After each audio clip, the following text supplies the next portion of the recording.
Okay, so your question is about limits here, pretty much. All right, so limits. Let me talk about that really quick. It's the whole first 6 weeks that we talked about this limits. Now, limits basically have. It's kind of like if you have an equation. If I can draw a line, straight line. Let's see, a little straighter than that. Okay, and let's do like a piecewise function. Just gonna make one up really quick. And this idea of continuity and limits. Continuity is when you can draw a graph without lifting your pencil. If you can't do that, then the graph somewhere is discontinuous, is what we say. Now there's 3 types of discontinuity. There's a removable discontinuity, a jump discontinuity, and an infinite discontinuity. And the limits around those, the removable discontinuity does have a limit, but the other 2 don't. Okay, so let's talk about that really quick. So if I have, let's make up an equation, piecewise function. I said f of x. And we'll say this is going to be equal to x plus 1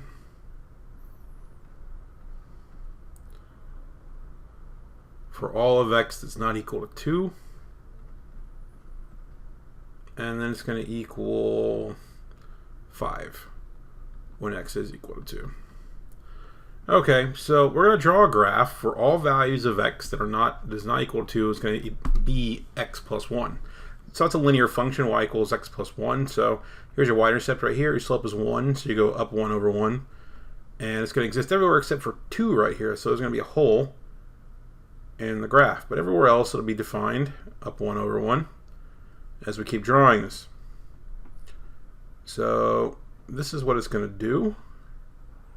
You'll get a function like this with a hole right there in the graph, okay? And that hole is at 2, where that graph is not defined at 2. But at 2, it's actually defined at 5. So we're going to go up 1, 2, 3, 4, 5. It's actually going to be defined up here. So it's kind of like a hole floating in space above where it should be right here on the line, okay? And that's a piecewise function. So basically, when I talk about a limit, if I approach this value here, 2, which is the same thing as this 2 and this 2, right? From the left.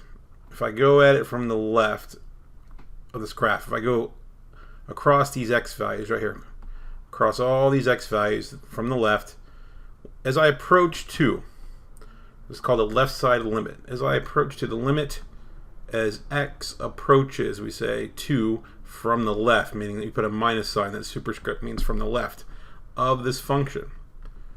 What y value am I getting closer to if I approach 2 from the left? Okay, as I go along this x-axis toward 2, as I go through all these points, what y value am I getting closer to as I approach 2 from the left? And this value here looks like it's going to be 3. Okay, so we're going to say the left side of the limit, and the limit as x approaches 2 from the left, is equal to 3. Now, if I approach from the right, okay, the limit as x approaches 2 from the right, which is a superscript plus sign, means from the right.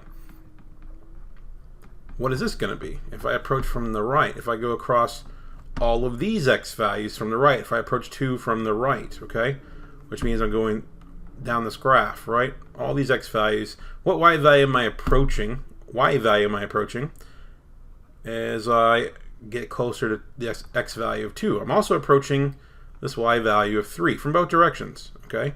As I go from both directions, left and right, I'm approaching this y value 3. So this limit here, this right side of the limit, will be 3. So we can say in general, if these limits are the same from the left side and the right side, that the limit as x approaches 2, this value right here, of that function will in fact equal 3. As long as the limits from the left side and the right side are the same. If we're approaching the same y value on the graph as we get closer to this x value from both sides, it'll equal 3. And that's what we're saying, limit as x approaches 2 of this function is equal to 3. That does not mean that f of 2 equals 3. That doesn't mean that, because f of 2, when x is 2, this function is equal to 5. Okay? Now, if this is true, if f of 2 is equal to the limit as x approaches 2, if these were the same, if these values were the same, right? if I could say this is also true as well as this, then like I said, the graph is continuous. Okay, that means this hole wouldn't be there; it'd be filled up. That's the definition of continuity. If these two things are both the same at the same time, then we could say what the graph is continuous. Okay, mathematically we call that continuity. So, but this case we have a limit. It just is, the graph is not continuous. So you don't have to have a continuous point, be continuous at a point to have a limit at that point. That's not a requirement. Okay, and a lot of people get that confused. They think, well, limit implies continuity. That's not true. This is an example right here where there's a limit, but it's not continuous. So you have to be careful with these sort of things. Now, your question is not a jump discontinuity like this one. This is called a jump discontinuity. Actually, this is called a removable discontinuity. It's not a jump discontinuity. It's called a removable discontinuity. This graph has a hole in it. It's been removed and put somewhere else. Okay. So whenever you just have a lone hole in the graph, and even if it's defined, whether or not it's defined or not somewhere else, doesn't make a lot of difference. But if it were, or whether it is or not, if there's just a hole in the graph, we call that a removable discontinuity. What that means is that there will be a limit at that x value when there's just a hole there. Okay, that's kind of one of the properties of a removable discontinuity. Now, the function you have on number 2. Let's look at that problem. Let me see. What was it? X approaches 3 of x over x minus 3. Okay.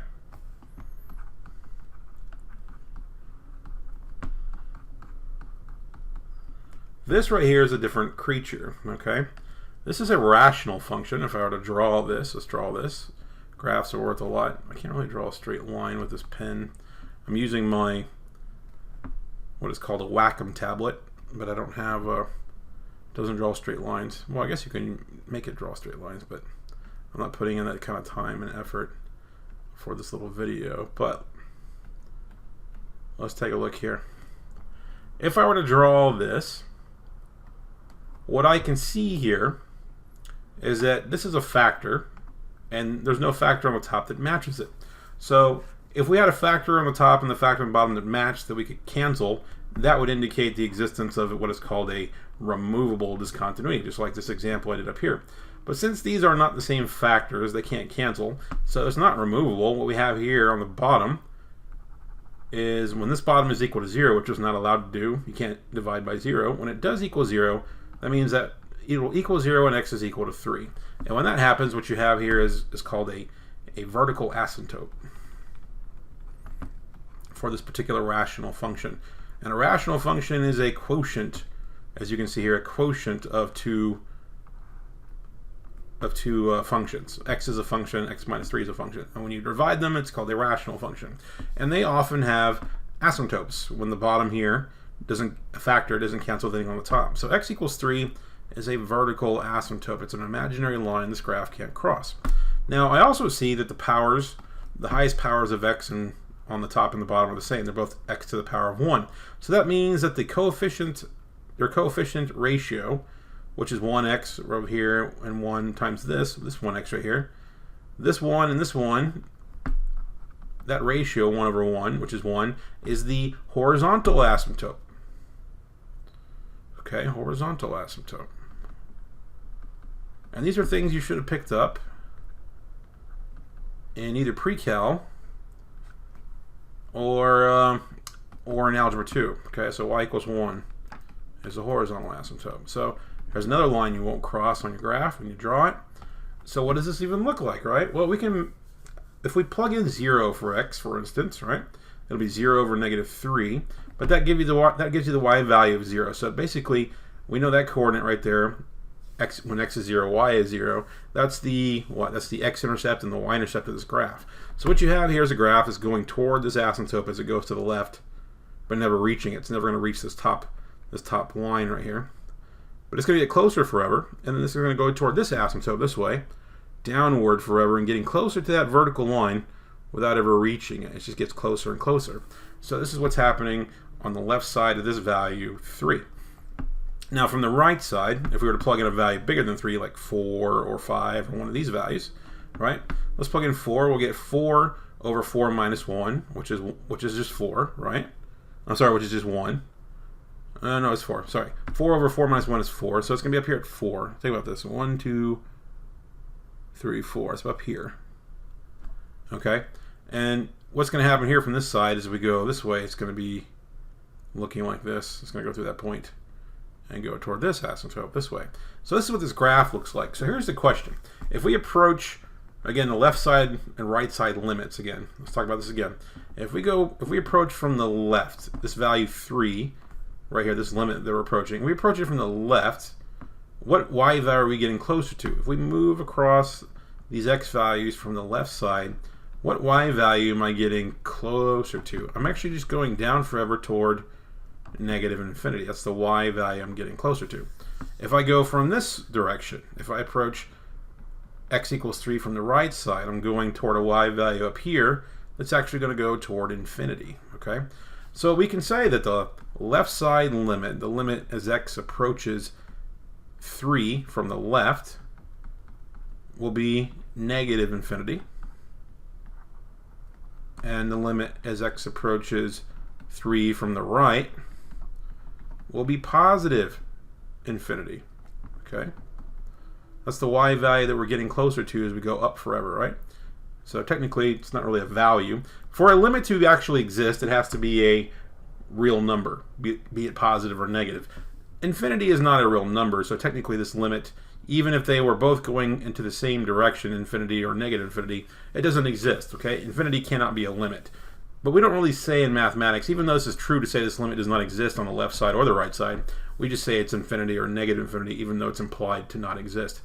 Okay, whenever you have any limit where these values are not the same, even if they were whole numbers, they have to be the same to even contemplate the existence of a limit. If they are not the same, it's automatically this limit at 3, we'll say, this limit as x approaches 3, does not exist.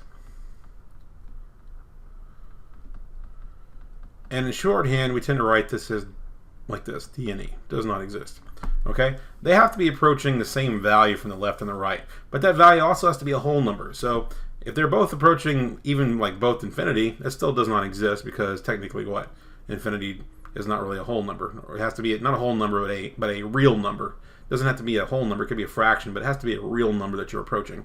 And that's not what's happening here, right?